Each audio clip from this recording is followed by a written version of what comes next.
Alright, so we're looking at Jasmy here. I originally had my fib retracement either here or here, but as you can see, I don't think this is actually how it's supposed to be drawn.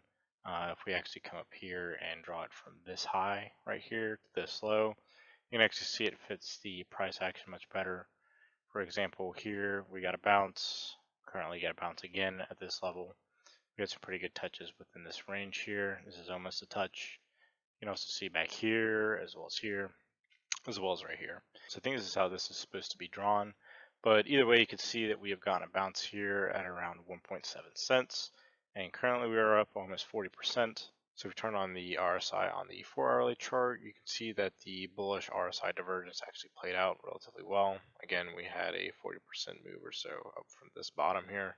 You can also see that we are currently testing the oversold region, although we haven't moved into it yet, so we could very well see a continuation of this. Now, this could be a pretty good sign, especially since we're seeing an increase in volume here. But there's something I want to highlight here if we turn on the Ichimoku cloud as well as the EMA ribbon. Now this is on the 4-hourly chart, so this won't be as strong as, say, if it were on the daily chart. You can see that we're currently testing the Ichimoku cloud and potentially finding some resistance at it.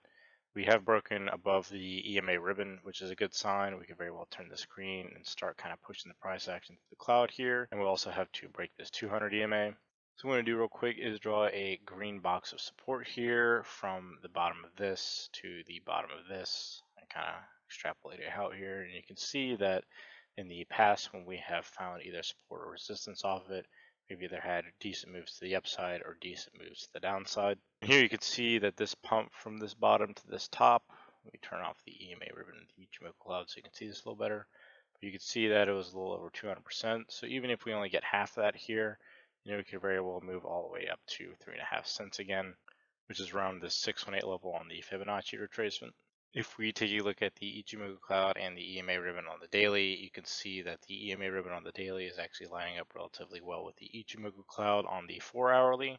So we'll definitely have to break this zone of resistance in order to make it all the way back up here to this red box and start trading within the Ichimoku cloud again, at least in my opinion. But really, to sum things up, if we break much below this green box of support here, as I mentioned in my previous videos, we could very well sweep this low again or even break below it. So keep your eye on this 1.6 to 1.8 cent range, and we could even wick down all the way to this previous low right here on this candle, which is about 1.4 cents. And if this is the bottom here, we could very well see that 100% move to the upside all the way up to this 618 level, which would be around 3.5 cents. And really, I'd like to see this again start making some higher highs and higher lows and start really testing this red zone of resistance again so that we can break through to the upside. So if you enjoyed this video, go ahead and hit the like button. If you haven't subscribed already, go ahead and do so as I try to post content daily. As always, this isn't financial advice, and I'll see you in the next one.